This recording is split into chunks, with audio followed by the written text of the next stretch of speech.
Good afternoon, good morning, whenever time you're reading this. Hope you're having a great day, or I hope you do have a wonderful day. Welcome to my EPortfollio. My name is Cody Garrett, and I'm going to be answering one of the prompts I was given. I'll be answering the second prompt, which is why and how do ordinary people, including the educated, passively allow hate politics to happen, and why aren't we doing anything about it, and why aren't we trying to stop it? So my reasoning is from someone that is an ordinary person and that has been through things and seen things like the Charlottesville rally happen, and why haven't we done anything to stop it? I believe it's because we are scared, and as someone that also is very terrified of these things, hate politics are a very serious and real thing, and we are terrified, as in the KKK or as another hateful group that just is very mean towards ethnicities or religions.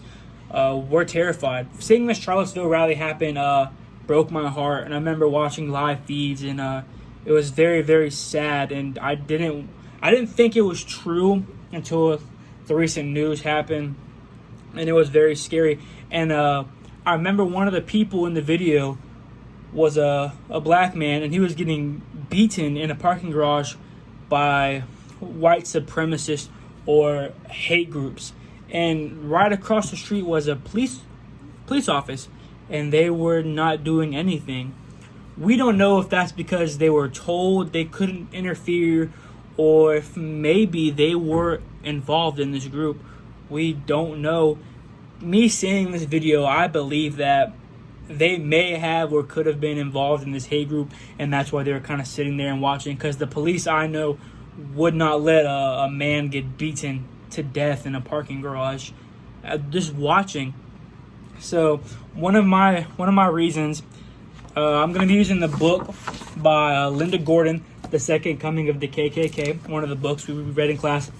A part in this book, I want to say it was chapter 6 or 5, it mentions how people were scared to call the police on the KKK because they didn't, well, not that they didn't know, but they knew that they were a part of the KKK, and they couldn't, like, who are you going to call? You're basically calling the KKK to come help you from the KKK. It's not going to end very well. So they were terrified. They were scared. They couldn't do anything about it. And that's my first reasoning. They were helpless. They couldn't do anything, and they really were helpless.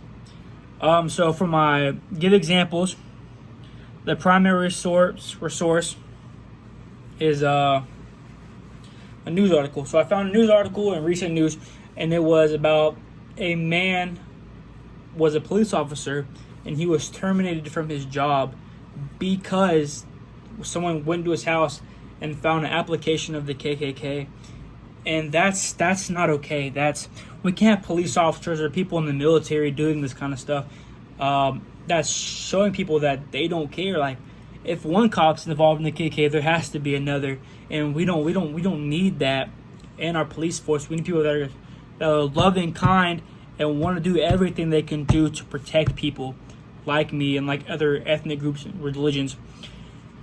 And and then the secondary source would be the text, like I said in the first reason, which is technically my secondary source, in the book by Linda Gordon, The Second Coming of the KKK. If you have not read it, it's a great book. Like I said, people were scared. They were terrified. They were getting beaten, and in the book it says who we to call.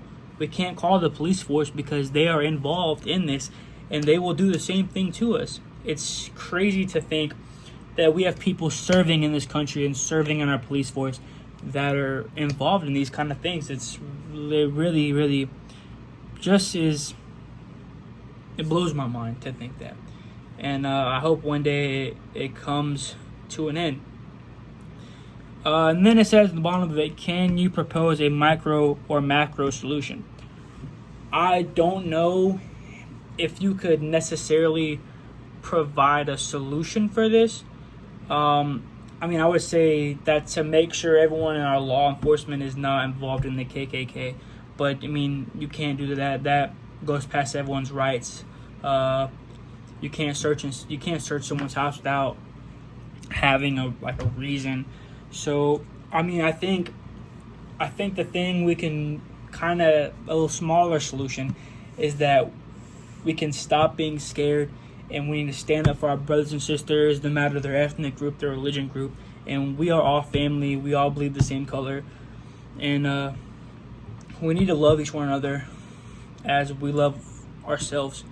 We should love everyone in this world, everything in this world, and we are all from the same God. If you're not in my religion, we're all human. We're all the same, and it's a very serious thing going on now.